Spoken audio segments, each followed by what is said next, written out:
This is going to be the first grand challenge ever featured on this channel because I always choke at 11 or 10 wins. So I have a friend who actually got 12 wins in a grand challenge with this Egolem deck. If you check his stats on Roll API, this is his mini. His main he has around 90 grand challenge wins. So he's very soon going to get the 100 badge. Good luck to him. And we're going to refer this guy to where is him? MCR7, or I'm just gonna call him 7. Look at those badges. Very stacked player. So 7's gonna run this Egolem deck with Barbud, Heal Spirit, and all that stuff.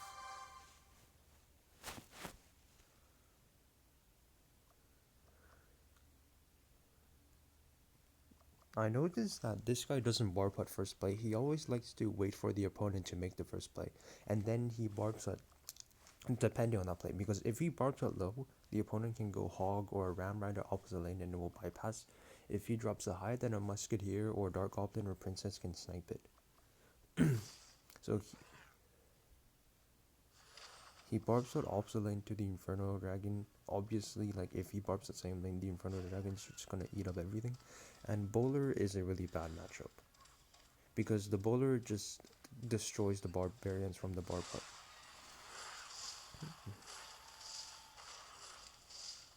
I feel like the barb hut could have been one tile lower.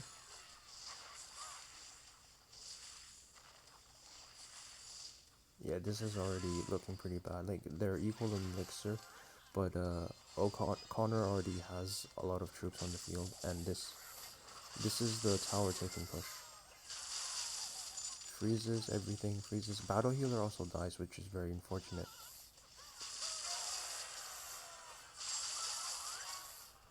We do, however, have like a potential counter push, and battle healer is our next card. Like against graveyard freeze, you're always gonna lose a tower, so it's just about getting the 3 crown. A prediction tornado, very good tornado on 7's part. Predicted the Inferno Dragon. I definitely would not have gone for that. This is why 7 is a pro and I'm not. The opponent has to keep spending elixir on this remaining push, which gives 7 opportunity to stack another barb hut. We do go for the barb hut. We like if I were 7, I'd probably start another push because bowler's just gonna eat up the barb hut and the E-Wiz is gonna help the bowler. I feel like this barb hut isn't the best barb hut. I would have definitely started an Egolem push. Also, Connor doesn't have a big spell, so this is about surviving to triple elixir. Like in double elixir, this is Connor's matchup, but in triple, Connor doesn't have a big spell. It's definitely our matchup. Good heal spirit, healing up the E-Drag and tanking the Inferno Drag.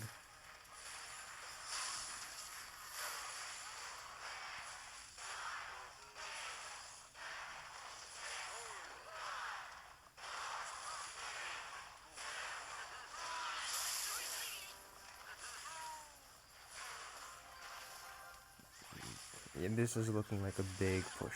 Let's see how 7's gonna defend this. Good tornado, tornadoed everything together. We're gonna have to rely on the barbarian. Look, the barbarians from the Barpa did a lot of work. Like that tower would have been like 500 if the barbarians didn't exist.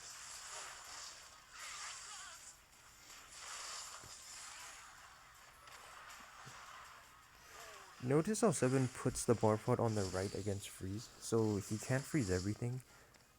He splits the bar pot, like he does a good separation. Now we apply pressure on the king so the opponent can't build a big push, and we're about to enter triple elixir, and in triple elixir this is definitely 7's matchup.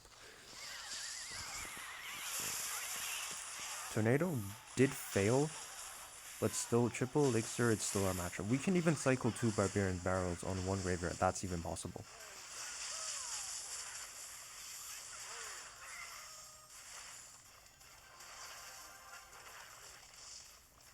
The opponent doesn't have a big spell to take care of the barb hut.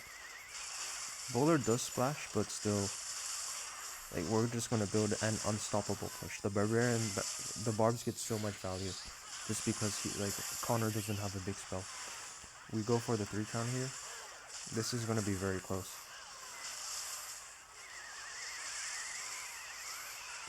Yeah, we go. Connor freezes on defense, so he can't go on offense now. We just need to keep healing. Notice the heal on the right though. Like Connor had to spend a Valkyrie on the right, and yeah, this is our 3 crown. We go to attempt on the Ice Wizard, doesn't work out, and we did get the 3 crown. GG's, well played, and this is the last win. I actually didn't check Connor's profile. Let's see Connor's profile.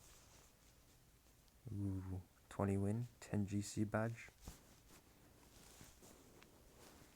The 9th win against Graveyard Recruits Barfoot weird deck. 7 claimed that this is a bad matchup, probably because we don't have Fireball. Also, Barfoot counters Egolem pretty well. So does the Recruits and the Snowball.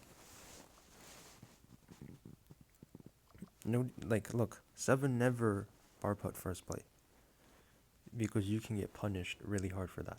Like, usually you want to react with the Barfoot.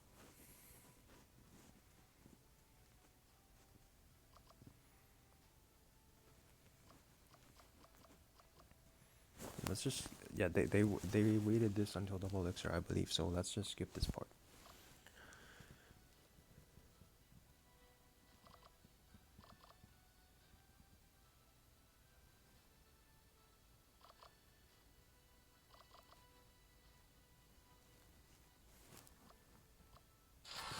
Yeah, so both of them Barfoot.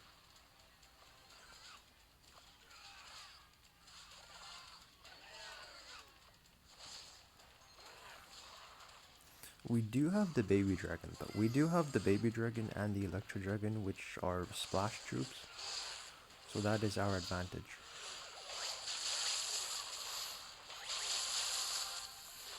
Good archers.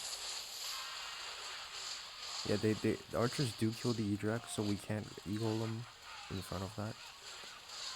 The 2 key cards on offense are the healer and the electro dragon. Electro dragon just pierces through everything,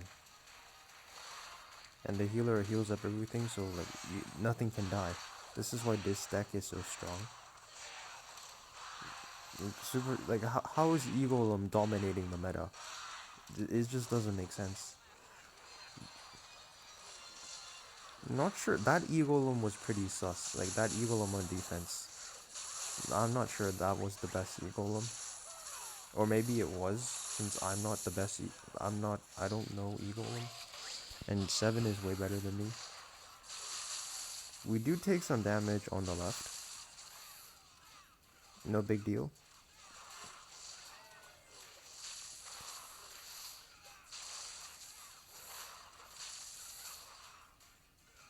Yeah, this is so spammy. Like, this is kind of painful to watch.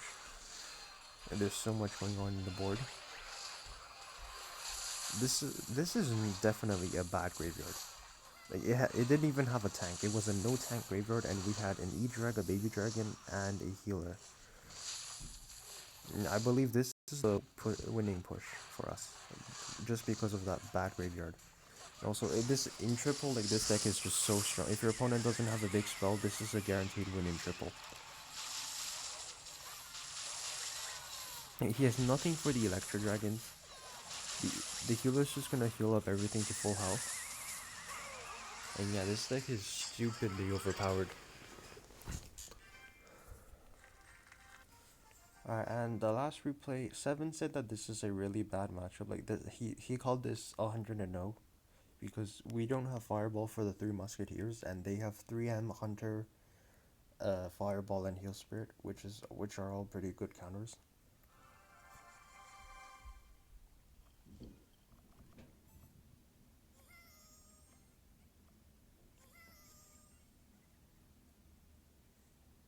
If 7 had Fireball instead of Barbarrel, I believe this would be a much better matchup.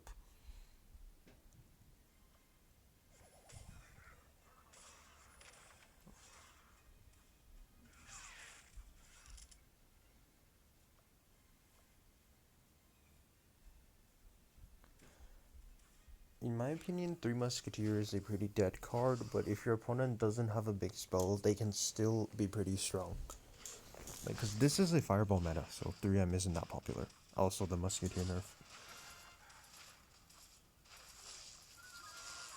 In this matchup, it's just about taking damage and gaining, like, just selling damage for Elixir.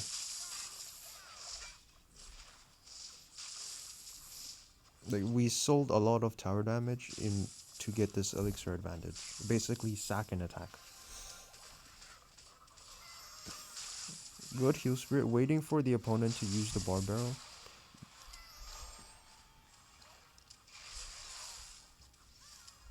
And look at that, look at that healer. She is so thick. You can't even kill her.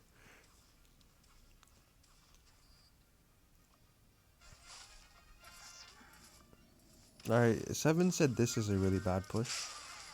But look at how strong the Royal Hogs are, and look at how strong the Bar Putt is. Like, two OP cards.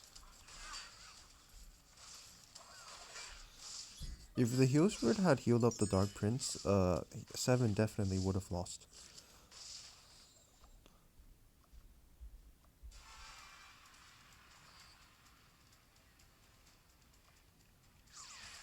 The opponent 3M in the back. We go Elixir Golem into the lane with one Musketeer. Because we don't have a big spell, so we just want to go against the one Musketeer. And we're gonna cycle back to our Barbarrel, I believe. Like, I think 7's gonna Barbarrel Heal Spirit to sack one tower, but make sure we don't get 3-5. Yeah, Barbarrel. Oh, we don't Heal Spirit. Heal Spirit was on the other lane. We spend 2 Elixir on a 3M and, like, 2 Musketeers.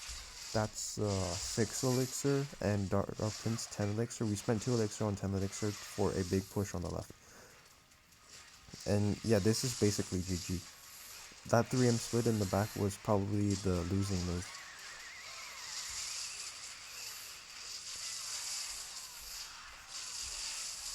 Most of the games are all 3 crowns, if you paid attention.